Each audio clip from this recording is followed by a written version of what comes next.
Welcome छ गाइजहरू तपाईँलाई आजको आजको अपडेटमा है। म चाहिँ आज मूलपानी भन्ने ठाउँमा आएको छु, जहाँ तपाईँको तरकारी खेतीहरू लगाइन्छ त्यो ठाउँमा चाहिँ आइरहेको अवस्था हो। तपाईँले देख्न सक्नुहुन्छ गाइजहरू, यो चाहिँ मसिनो सागहरू हो। यो साग चाहिँ तपाईँको मसिनो छ, यो चाहिँ चम्सुर भन्छ। त्यो परको तपाईँको यो तोरी साग हो। उतातिर रातो रातो छ, त्यो रातो चाहिँ तपाईँको यो के भन्छ तपाईँको यो लट्टेको साग हो।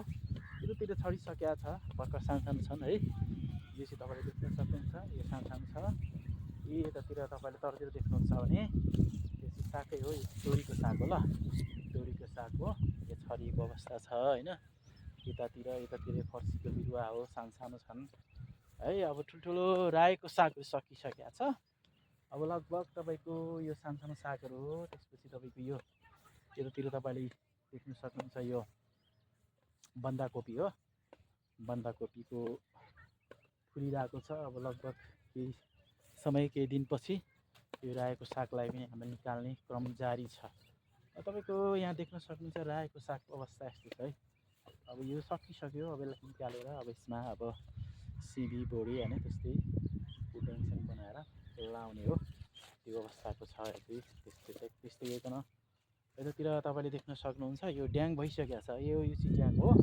त्यसमा चाहिँ तपाईँको सिमी उम्रिसकेको छ। यहाँनिर चाहिँ बिचमा चाहिँ तपाईँको यो के भन्छ तोरीको साग लगाइसकेको छ। यो रातो देखिएको चाहिँ यो लटेको साग हो। अनि यो सानो बिरुवा यो चाहिँ तपाईँको यो सिमी हो। अब सिमी उम्रिसकेको छ। अब यो असार साउन भदौतिर चाहिँ तपाईँको सिमीको सिजन भएको कारणले सिमी रोपेको छ। अब यो तपाईँले देख्न सक्नुहुन्छ, यो चाहिँ लसुन हो। यो लसुन सुकिसकेको छ। यसलाई चाहिँ अब निकालेर यसको चाहिँ यो पात खाने, यसको गन्टा खाने हो। पछि गन्टा खाने अवस्था हो होइन। अब यो साग तपाईँले देख्न सक्नुहुन्छ, यो सागको अवस्था यस्तो छ।